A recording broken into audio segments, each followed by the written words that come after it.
Assalamualaikum warahmatullahi wabarakatuh. Perkenalkan, nama saya Novel Satria dari kelas 4B dengan NPM 24351. Di sini saya ingin membaca buku pemrograman web bab 12 mengenai modern authentication dan security. Nah, di sini pembahasan pertama mengenai Authn dan versus Authn, siapa kamu dan apa kuasamu.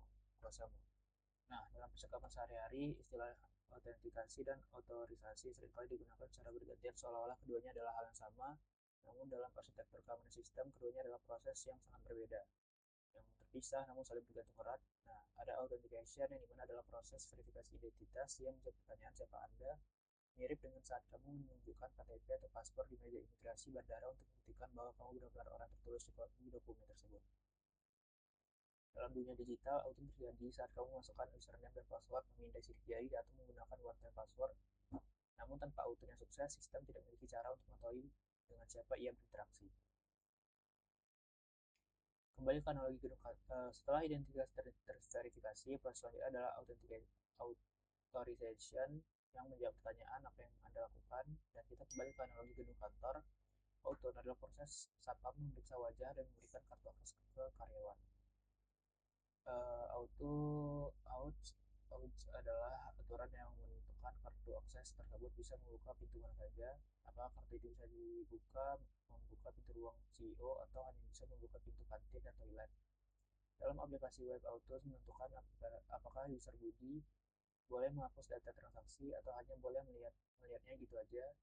Nah, jika kita berhasil login namun ditolak saat mencoba, karena role kita hanyalah staff biasa. Salah satu model otorisasi yang paling populer dan scalable di industri adalah RBAC atau Role Based Access Control. Nah, hak akses tidak diberikan secara langsung secara individu, melainkan ditembakkan pada role atau peran tertentu. Pada aplikasi modern yang kompleks, seringkali kita membutuhkan sesuatu yang lebih granular daripada sekedar peran, melahirkan ABAC atau Attribute Based Access Control, memberikan izin berdasarkan atribut atau konteks tertentu, bukan hanya sebagai peran statis. Nah, contohnya itu adalah aturan seorang manajer boleh menyetujui cuti, tapi hanya untuk bawahan di departemennya sendiri, dan hanya pada jam kerja. Logika ini jauh lebih dinamis dan fleksibel, mengimplementasikan ABAC membutuhkan mesin kebijakan yang lebih canggih di pada backend. Karena setiap request harus dievaluasi berdasarkan banyak variabel kondisi, meskipun rumit, ABAC adalah standar emas untuk aplikasi enterprise yang membutuhkan pengetahuan dan regulasi yang ketat. Nah, kesalahan arsitektural yang paling fatal adalah mencampur adukkan logika Authn dan Autus yang dimana menganggap bahwa Authn bisa cukup. Nah, banyak developer pemula berpikir, selama kita login, kita boleh melakukan aja. Ini disebut broken access control yang secara konsisten menduduki tingkat atas dalam daftar kerentanan ASP.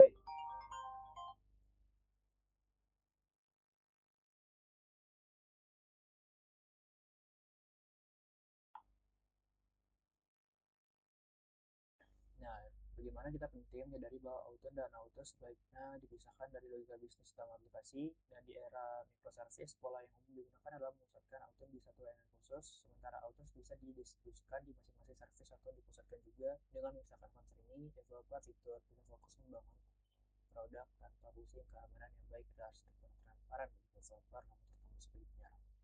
Nah, pembahasan kedua mengenai password storage, jangan simpan kunci di bawah karpet.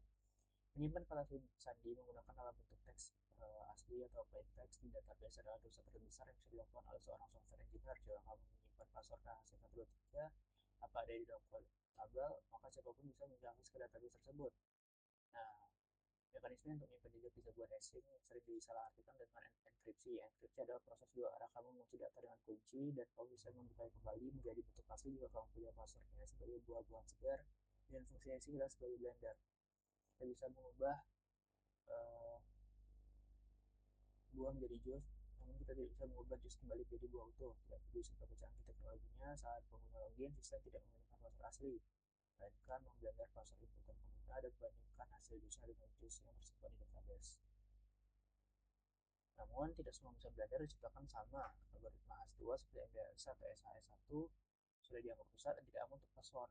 Nah, memungkinkan peretas menggunakan serangan brute force atau rainbow tables untuk menambah password dengan sangat cepat. Standar industri saat ini, terjadi password adalah BRIP, script, atau pengenang kombinasi terbaru atau namanya itu Argo 2. Pada algoritma ini memiliki parameter walk vector atau close yang bisa di setel.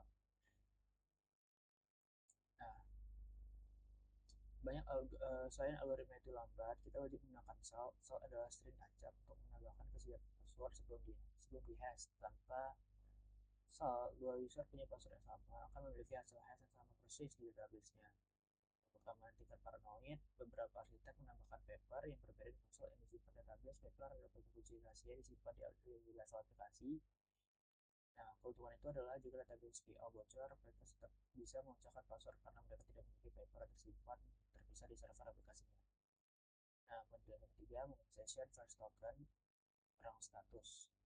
Dalam merancang sistem autentikasi, keputusan arsitektural terbesar adalah memilih antara stateful session atau stateless token. Pendekatan tradisional session based approach bekerja seperti sistem penghubungnya barang di klub malam. Saat kita login, server membuat catatan di memori atau database, memberikan kita sebuah tiket nomor antrian berupa cookie. Setiap kali kita mengirim request, browser otomatis menyertakan tiket cookie tersebut dan kemudian mengecek buku catatannya. Namun, pendekatan session memiliki masalah stabilitas di era cloud modern. Data sesi disimpan di server yang memiliki 1 juta pengguna aktif. Kamu butuh memori RAM yang sangat besar atau database Redis yang mahal hanya untuk menyimpan sesi. Ketika menggunakan JWT, server tidak perlu menyimpan apapun di memorinya. Saat user login, server membuat JWT yang berisi data user dan datanya dengan private key dan memberikannya ke klien. Saat klien mengirim request di JWT, server cukup memverifikasi tanda tangan digitalnya menggunakan matematika kriptografi. Jika tanda tangannya valid, maka server percaya isinya. Nah, isu krusial lainnya adalah gimana kita menyimpan JWT di sisi klien. Banyak tutorial mengajarkan bahwa JWT di local storage browser ini tidak mudah dilakukan, tapi sangat berbahaya. Nah, dapat diakses oleh kode JavaScript apapun yang berjalan di halaman web. Jika aplikasi kita memiliki celah XSS, misalnya library, ikon dari P3 terinfeksi peretas bisa menyerang tokenmu dan menggali akun. Tempat penyimpanan ide dokumentasikan keamanan dan adalah HTTP only key, di mana nilai jenis yang tidak bisa dibaca oleh JavaScript. Struktur JWT terdiri dari 3 bagian yang dipisah, identity header, payload sebagai data user, dan signature sebagai tanda tangan. Nah, sebagai arsitek, pilihan antara session dan JWT tergantung pada kasus penggunaan.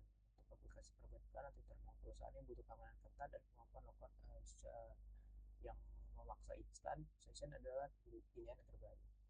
Nah, penjelasan yang keempat mengenai OAuth 2.0 dan SSO meminjam kunci tetangga. Di dunia yang ideal, pengguna hanya perlu mengingat satu password untuk seluruh kehidupan digital mereka. Single sign-on adalah mekanisme yang memungkinkan pengguna login ke aplikasi kita menggunakan akun Google, Facebook, atau GitHub yang sudah mereka miliki. Di balik layar, keajaiban ini ditangani oleh protokol standar bernama OAuth 2.0 dan pada dasarnya adalah protokol pendelegasian akses. Dalam varian OAuth 2.0 ada 4 faktor utama: resource owner, klien aplikasi web kita, authorized server, dan resource server. Alur yang paling aman dan umum digunakan adalah authorized kode flow. Saat user mengklik login with Google, aplikasi melempar user ke halaman login Google. Juga saat user memasukkan kode langsung ke Google ke kita, jika kita sukses, Google melempar user kembali ke aplikasi dan membuat kode sementara. Nah, mekanisme ini aman karena aplikasi tidak pernah menyentuh password user sama sekali. Namun, implementasi OAuth juga memiliki jebakan. Salah satunya yang paling kritis adalah validasi redirect URI. Ini adalah protes sistem mencoba menipu authorized server untuk menemukan kode akses ke website jahat milik mereka. Nah, konsep akses token dan refresh token juga sentral di sini, yang dimana akses token biasanya berumur pendek, misalnya 1 jam. Jika token ini bocor, kerusakan terbatas hanya 1 jam. Untuk kenyamanan user gagal tidak login pada ulang di tiap jamnya. Disediakan refresh token yang berumur panjang, dan refresh token ini disimpan sangat aman di server dan digunakan untuk minta akses token baru yang sangat lama. Nah, kadaluarsa jika server mendeteksi aktivitas mencurigakan, dimana server bisa membutuhkan refresh token tersebut. Nah, penjelasan kelima mengenai command vulnerability musuh dalam selimut. Membangun bentang pertahanan tidak akan efektif jika kita tidak tahu bagaimana musuh menyerang OWASP kita. Secara berkala merilis dokumen OWASP Top 10. Daftar 10 risiko keamanan di aplikasi yang paling kritis. Nah, di sini ada ancaman pertama, memahami daftar Daftar literasi dasar bagi setiap web developer. Ancamannya itu klasik masih merajalela adalah SQL injection, terjadi ketika aplikasi menambah input user dan langsung menggabungkannya ke query database tanpa validasi. Nah, ancaman kedua itu sangat umum di sisi frontend adalah XSS. Serangan terjadi ketika aplikasi menambahkan input user pada apa adanya ke browser orang lain. Nah, ancaman ketiga sering dibingungkan adalah CSRF. Berbeda dengan CSS yang mencuri data, CSRF adalah user untuk melakukan aksi tanpa persetujuan. Nah, baik seperti kita sedang login di web bank, lalu di tab sebelah kamu ke situs form memancing. Di form tersebut ada gambar HTTPS, bank, bla bla bla, dan browser yang polos akan mencoba membuat gambar tersebut dengan mengirim request ke bank. Nah, selain terakhir, ancaman modern yang sering diambilkan adalah supply chain attacks melalui dependensi aplikasi web modern dibangun di atas ribuan paket NPM. Jika satu paket yang ponsel kita gunakan disusupi keregaan oleh pembuatnya, aplikasi juga ikut terinfeksi. Kasus itu sama seperti event stream atau serangan pada pusaka populer menghentikan beberapa tidak percaya buta pada kode pihak ketiga. Nah, selain itu keamanan web adalah pelomba senjata yang tidak pernah berakhir. Kita selalu mencari cara baru dan kita terus menutup celah. Nah, pembahasan ke-6 mengenai integritas keuangan, benteng amanah, dan etika privasi. Dalam Islam, keamanan security bukan sekedar fitur teknis, melainkan bagian dari maqasid syariah atau tujuan syariat, khususnya dalam aspek hifzu alma, menjaga harta, dan hifzu al-irad, menjaga kehormatan atau privasi. Membangun sistem integrasi yang kuat adalah upaya menjaga rumah digital dan penggunaan dari pemusuh. Praktik ini bukan maksud dengan teknikasi dan salting atau bukan pentext adalah implementasi dari kewajiban hifzu al-asrar, menjaga rahasia. Nah, prinsipnya Zucraft Input dan validasi ketat untuk jalan seperti SQL injection atau SSS selaras dengan kaidah Wiki, Sadut, Zarina untuk jalan menuju kerusakan. Nah, tindakan penjagaan ini adalah bentuk kewaspadaan bagi Yakuza, seorang pemimpin agar tidak terperosok ke dalam lubang sama dua kali, atau upaya mencegah terjadinya fasad atau kerusakan. Dan mekanisme session atau penelitian menjadi tentang tanggung jawab menggunakan syahadah atau kesaksian atau bukti. Nah, terakhir, seorang security engineer atau pengawal dalam bab ini adalah sebagai hafiz atau penjaga. Nah, kesimpulannya, benteng pertahanan digital mengajarkan kita tentang identitas pengenal otoritas. Kita membedakan dengan tegas antara output siapa kamu dan out apa hakmu. Nah, jangan simpan rahasia mentah. Kita belajar bahwa membuka password dalam filter adalah kejahatan digital, dan perang status mengalami trade-off antara kontrol penuh dan stabilitas. Dimana JWT menawarkan kemudahan dalam token, aktivitas berdiskusi, namun menuntut tinggi disiplin. Nah, 4. Jangan menciptakan roda sendiri, di mana protokol KO 2.0 dan